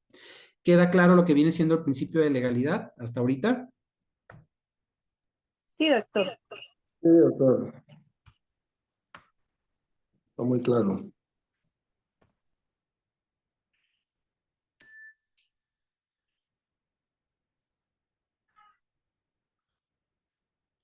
Muy bien. Entonces, el objetivo fundamental del principio es el de garantizar los derechos y libertades fundamentales de las personas. La mejor manera de protegerlos es concretizarlos y formulándolos en leyes y castigar con penas su lesión o violación. Los códigos penales se convierten en sí un catálogo de provisiones de conductas que pueden lesionar esos derechos y libertades fundamentales. De este modo se tipifican los delitos contra la vida, contra la integridad corporal, contra la libertad y contra el honor. El principio de legalidad sirve también para determinar la culpabilidad del delincuente, pues solo quien conoce la provisión contenida en la ley penal o por lo menos ha podido conocerla, puede motivarse por ella y puede ser castigado como culpable por un hecho punible. ¿Sale? Entonces aquí estamos viendo cómo se va materializando en los códigos penales. En los códigos penales ya nos están fijando los delitos en particular, los delitos que protegen la vida, los que piden la integridad física, la libertad sexual, el patrimonio. Entonces, aquí ya nos están fijando cuáles son esos delitos y sobre esos delitos cuáles son sus consecuencias.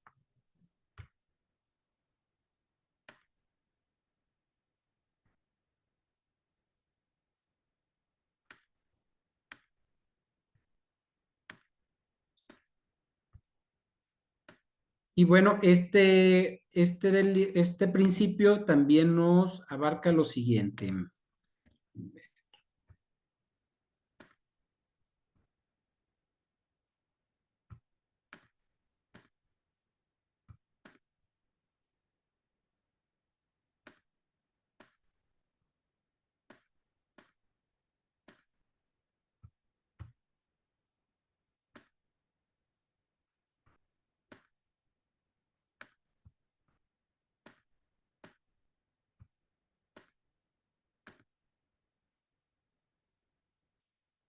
Muy bien. Entonces, dentro de lo que viene siendo el criterio de que si no hay pena y no hay delito, si no hay una ley, pues también se desprenden otras garantías. Y bueno, la garantía criminal. ¿Sí está compartiendo la pantalla para que me sigan en la lectura?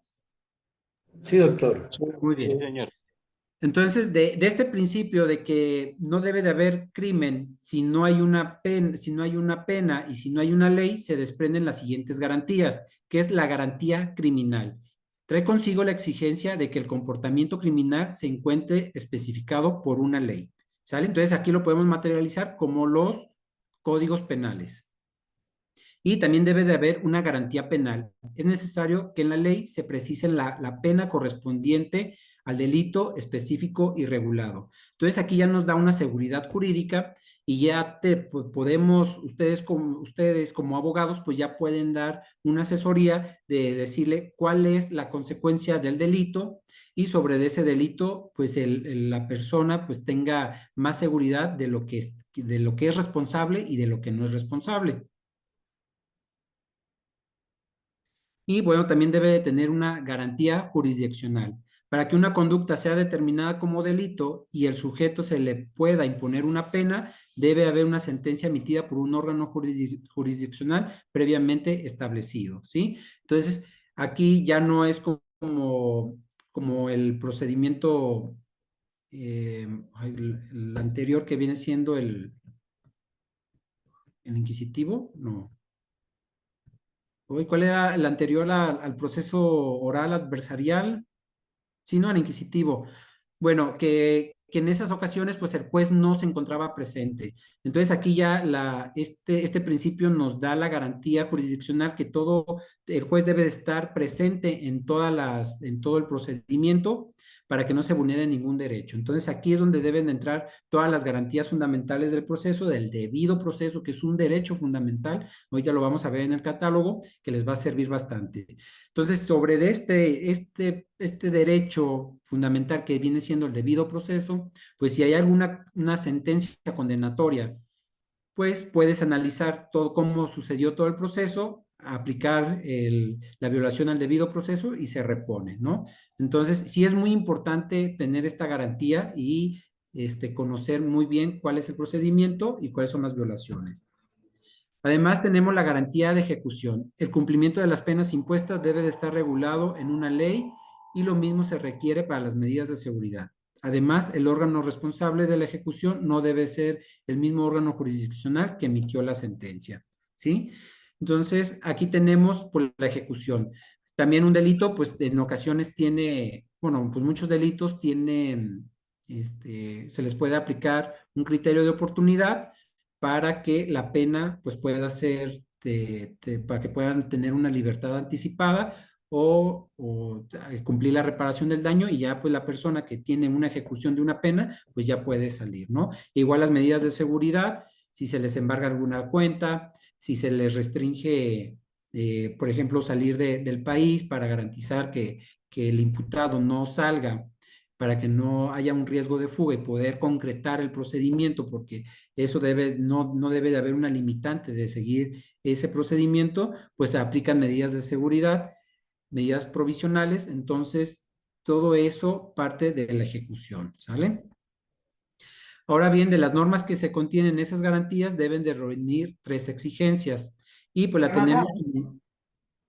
Adelante. ¿Alguien quiere participar? Muy bien. Entonces tenemos la lex previa. Consiste en la provisión de aplicar retroactivamente las leyes que sancionan los delitos o agravan su sanción.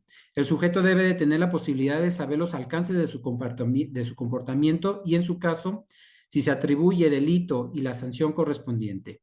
Existe una excepción a este principio. Si con posterioridad a la realización del hecho, este deja de ser constitutivo de delito o hay una reducción de la pena, en ambos casos estamos en presencia de un beneficio para el reo. Consecuentemente, corresponde la aplicación retroactiva. Esta excepción tiene su sustento en la innecesaria sanción de un comportamiento que precisamente mediante el reconocimiento de la ley ha dejado de considerarse nocivo para la sociedad, al menos desde la perspectiva jurídico-penal, o bien de su desvalor ha reducido.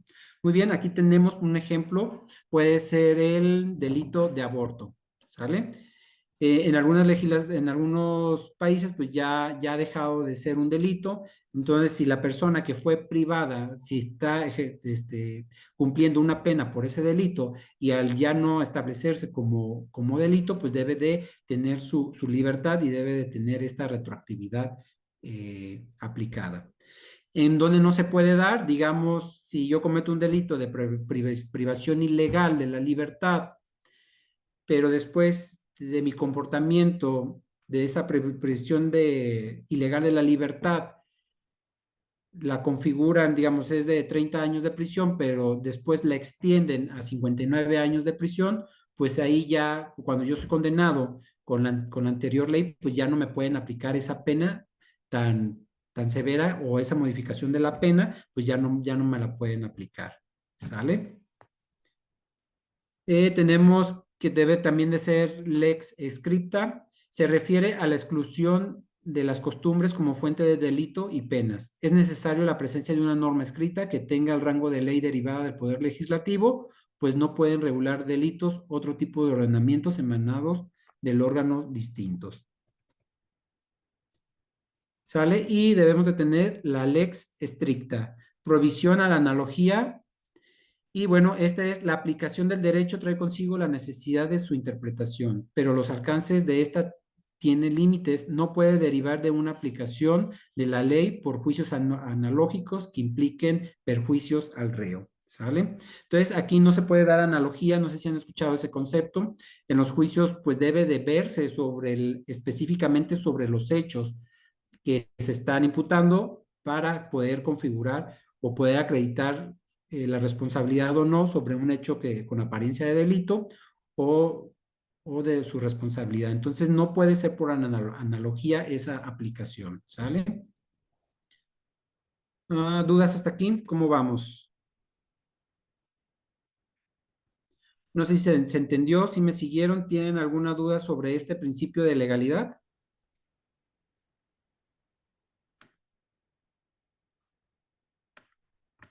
Doctor, esa donde dice de la provisión de la analogía, in malan parte, esa quiere decir less estricta.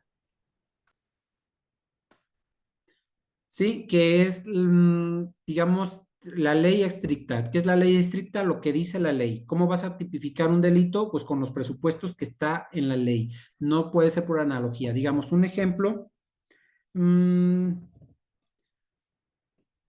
Ok, tenemos el Código Penal del Estado de México que nos dice que comete despojo, si el despojo se provocó por familiares, el ofendido tiene el derecho de presentar su denuncia por despojo por querella, y ese derecho prescribe en 6 meses, ¿sale? Entonces, eso es lo que nos dice sobre el tema del despojo. Cuando dos personas son familiares y uno lo provoca, pues ahí te da para que tienes 6 meses para tú presentar ese derecho de querella. Ok. Y en el estado de Jalisco no tenemos esos componentes del delito, de que si son familiares o que no son, si son familiares o no. Simplemente dice el que cometa el delito de despojo, pues se le sancionará de 3 años de 3 meses a 3 años, ¿no? Entonces, y no te habla de una temporalidad para tú poder presentar querella. De hecho, no es un delito que esté catalogado para presentar la querella. Entonces, ahí tenemos que no podemos aplicar la analogía de lo que dice el Código Penal del Estado de México. Si tenemos un caso con esas condiciones, si dos, digamos, una pareja, pues, o una familia hace el despojo, pues no se le va a cortar el derecho de presentar no tiene la obligación de presentar su querella dentro de esos 6 meses. Si no presenta ese derecho de querella, pues ya no se sigue el delito, ¿no? Entonces, no podemos aplicar esos 2 códigos para poder nosotros alegar algún derecho, ¿sale? Entonces, a eso es lo que se debe este principio se basa sobre eso, la ley estricta, lo que realmente, estrictamente lo que dice la ley para poderte hacer responsable de un delito o no. ¿Ustedes tienen un ejemplo que quisieran compartir o algún tema que conozcan si se dio por analogía o no?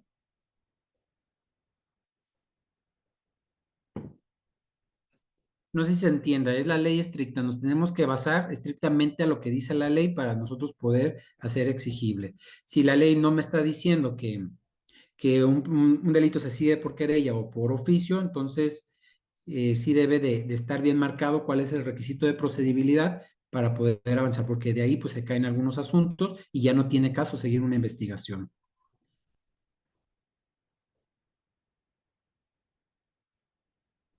Y bueno, lo que quiero es compartirles el catálogo que se los voy a mandar por WhatsApp. Esto les va a servir muchísimo para cuando ustedes hagan un concepto de violación, de cuando quieran vean algunos derechos violentados, pues ya ustedes aquí se basan para que tengan más argumentos para poder argumentar. Entonces tenemos cuáles son los catálogos de los derechos humanos y bueno, aquí nos marca el acceso a la información pública, acceso a la justicia, al agua, a la alimentación, a la autodisciplina, a la consulta y todo esto les va a servir a ustedes porque son derechos fundamentales que están reconocidos internacionalmente, entonces lo pueden traer. Entonces, digamos, tenemos el derecho al debido proceso, y bueno, este debido proceso, pues entiende que para un proceso penal se deben de regir sobre lo que dice el Código de Procedimientos, ¿no?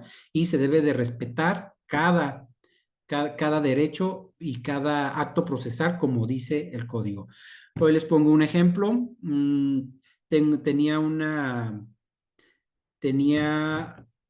Más bien se fijó una audiencia para una restitución, es de un delito de despojo. A mí como víctima, pues ya nos habían, a mi cliente como víctima, pues ya le habían dado la restitución del bien, y pues ahora resulta que el imputado, como nos estamos peleando de que quién es propietario, quién tenía la posesión, pero yo estoy acreditando con derechos, con escritura pública, pero me falta una cuenta predial donde son pues meramente un impuesto que se tiene que pagar al Estado, al municipio, pues ese no lo tengo. Entonces, quien me hace el despojo, digamos en el 2020, en el 2021 él abre cuenta predial y entonces sobre eso se está basando. Entonces, aquí hay una controversia de quién tiene la posesión, pero realmente nos estamos peleando por quién tiene la propiedad, pero bueno. Entonces, quisieron ahí aplicarme algo de bote pronto, entonces fijaron la audiencia, se acordaron la audiencia el jueves para celebrarse el lunes, pero a mí no me habían notificado. Entonces tuve que ir al juzgado, me enteré de esta situación y pues me doy cuenta que me quieren negar el acceso a la carpeta, que no tengo, pues que no he sido notificado a esa audiencia de tutela o de control judicial.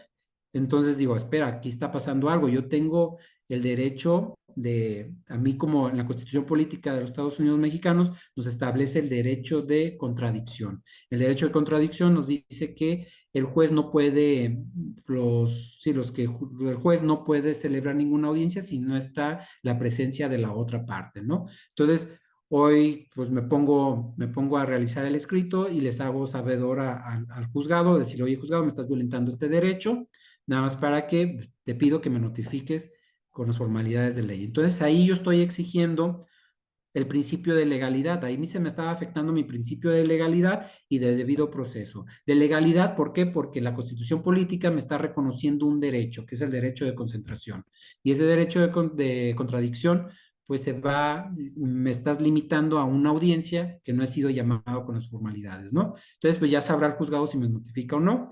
Pero sí, a los 15 minutos pues ya me hablaban, me dijeron, ¿sabes qué? Pues aquí está la notificación, no teníamos el expediente, ¿sale? Pero bueno, a eso tenemos que llegar nosotros de saber cuáles son nuestros derechos, cómo poderlos hacer exigibles y defender el principio de legalidad. Entonces, el principio de legalidad es todo lo que me dice la ley, ¿sí? Si alguna ley es injusta o contraviene o es inconstitucional, bueno, pues aquí nosotros tenemos una acción de inconstitucionalidad que lo ve la Suprema Corte de Justicia de la Nación y ellos valoran si esa ley es inconstitucional o no. Pero mientras no haya un pronunciamiento sobre esa ley, es lo que debe de exigir. ¿Sí me siguen hasta aquí? Sí, doctor.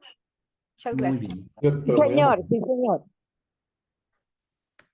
Entonces vamos a vigilar el derecho del debido proceso que nos marca Es la página 46.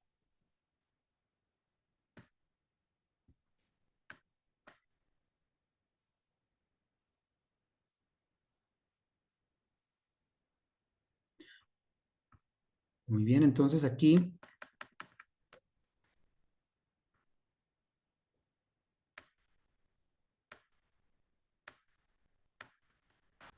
bueno, por una parte tenemos que es el derecho al debido proceso y su definición. Se refiere al conjunto de requisitos que toda autoridad debe de cumplir en las etapas de los procesos jurisdiccionales, administrativos. ¿Perdón? ¿Todo bien? Ok. Entonces, se refiere a cumplir en todas las etapas de los procesos jurisdiccionales, administrativos, laborales o sancionatorios, a efecto de que las personas tengan la posibilidad de defenderse adecuadamente ante cualquier acto o omisión del Estado que pueda afectar sus derechos. Este derecho se encuentra conformado por un sistema de garantías que condicionan el ejercicio del ius punendi del Estado y que debe buscar garantizar que las decisiones de las autoridades no sean arbitrarias. En materia penal, dichas garantías tienen dos ámbitos de aplicación: las personas imputadas y a las personas del delito. El segundo protege a las personas que instan la función jurisdiccional del Estado para reivindicar un derecho, en cuyo caso se ubica en una posición al interior de un juicio de cuya suerte depende el ejercicio de un derecho, en el cual en caso de no dirimirse adecuadamente podría tomar nugatorio su derecho. Entonces, aquí ya nos está explicando qué es cuál es la definición del debido proceso, que eso lo pueden ustedes utilizar en sus agravios. Y bueno, cuáles son los derechos específicamente, porque en las acciones de tutela, cuando, digamos, la autoridad no tiene muy claro qué es lo que estás solicitando, pues también te emite una prevención y te dice, a ver, de este acto reclamado, cuáles son los derechos que te están violentando, ¿no? Entonces, pues aquí ustedes pueden tener un parámetro y pueden decir, bueno, me estás violentando la garantía de audiencia, el derecho a ser informado sin demora y de manera clara, precisa y accesible sobre la situación jurídica y los derechos que le asisten, el derecho de las personas indígenas a la asistencia gratuita o de un intérprete en todas las etapas del procedimiento. Entonces aquí ya estamos viendo de manera particular cuáles son los derechos que está protegiendo el debido proceso, ¿sale? Y bueno, a la persona imputada, porque aquí nos estaba diciendo que el debido proceso, obviamente, pues sí es para las dos partes, para la persona imputada y pues para la víctima, que también la víctima tenga un proceso justo para que se le haga la reivindicatoria de su derecho que se le fue afectado. Ustedes tienen la tutela efectiva que mientras ustedes la reclamen, inmediatamente les dan una tutela provisional de ese derecho violentado a la salud. Entonces, de manera inmediata, mientras resuelve el asunto, pues ya les está dando una tutela. Entonces, eso como víctimas, pues es grandioso porque no estás esperando a que se resuelva un proceso para ver si te dan o no la protección, ¿sale? Entonces, esto les va a servir bastante para que ustedes conozcan cuáles son los derechos, que se den una idea, que tengan una base sobre los derechos que se le están violentando, ¿sale? La violación que se está ejerciendo sobre no cumplir el debido proceso, pues aquí está, ¿no? La diligencia de confronta sin cumplir las formalidades establecidas de la ley, la negativa, restricción o omisión de garantizar que la persona imputada o la víctima comparezcan a juicio y sea escuchada, ¿sale? Entonces aquí, eso es lo que me estaban violentando en esta audiencia, donde no me querían llamar a la audiencia, pues me estaban negando a ese derecho de ser oída o escuchado, ¿no? O también cuando se va a un juicio en rebeldía, y si no se llevaron las formalidades que te dice la ley, que todo juicio debe de ser de manera, emplazamiento tiene que ser de manera personal, cuando son presentaciones de llamamientos a juicio. Entonces, si no se cumplen esas formalidades, pues, ¿qué es lo que pasa? Me violentaste el derecho de mi seguridad jurídica, de mi debido proceso, y ¿qué es lo que hace? Pues se repone todo el procedimiento, ¿sí? Deja nulo todos los actos y pues se vuelve a iniciar. ¿Qué les parece?